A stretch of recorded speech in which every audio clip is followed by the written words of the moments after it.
নমস্কার। মাঙ্গলিক দোষ নিয়ে আমি অনেকদিন কথা বলছি। মাঙ্গলিক দোষ যদি কারুর হরোস্কোপে থাকে এবং তিনি যদি পুরুষ হন, তাহলে তার কেরিয়ারে ব্রেক আসে, এটা একদম কনফার্ম। আমি রিসার্চ করে দেখেছি প্রচুর চকে, আমি এটা মিলিয়ে দেখেছি। এটা কোনো বইতেই তথ্য আপনি পাবেন না। কোনো পুরুষের যদি ছকে মাঙ্গলিক দোষ থাকে, তার কেরিয়ারে ব্রেক হচ্ছে, মানে সে কাজ করতে করতে কাজটা হঠাৎ করে ছেড়ে দিচ্ছে, 2-3 মাস একটা বেরোজগারির দোষ চলছে বা ব্যবসা বন্ধ হয়ে যাচ্ছে, তারপর আবার শুরু হচ্ছে। মাঙ্গলিক দোষ কোনো পুরুষের ছকে থাকলে এটা হচ্ছে। মাঙ্গলিক দোষ কি করে বুঝবেন? মঙ্গল যদি ছকের প্রথম, দ্বিতীয়, চতুর্থ, সপ্তম, অষ্টম এবং দ্বাদশ স্থানে থাকে, মাঙ্গলিক দোষ হয়। নারীদের ক্ষেত্রে আবার উল্টো, নারীদের ক্ষেত্রে কেরিয়ার যোগ দেয় মাঙ্গলিক দোষ, কিন্তু বিবাহিত জীবনে প্রবলেম আনে, নারীদের ক্ষেত্রে এই সমস্যা হয়। তো আপনার ছকে মাঙ্গলিক দোষ আছে কিনা আপনি কি করে বুঝবেন? তার জন্য অ্যাস্ট্রোলজারকে যোগাযোগ করতে হবে, কারণ আপনি তো হরোস্কোপ দেখতে জানেন না। যদি দেখতে জানেন তাহলে দেখুন, যদি মঙ্গল প্রথম, দ্বিতীয়, চতুর্থ, সপ্তম, অষ্টম, দ্বাদশে থাকে, মাঙ্গলিক দোষ ক্রিয়েট হচ্ছে, আপনি জীবনের সঙ্গে মেলান।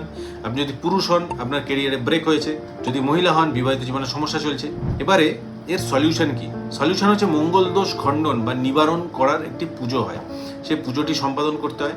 এবং মঙ্গলের সব থেকে ভালো রেমেডি হচ্ছে তিনমুখী রুদ্রাক্ষ। তিনমুখী রুদ্রাক্ষ যদি আপনি ধারণ করেন, মঙ্গলের নেগেটিভ এফেক্ট কিন্তু অনেকটা কমে যায়।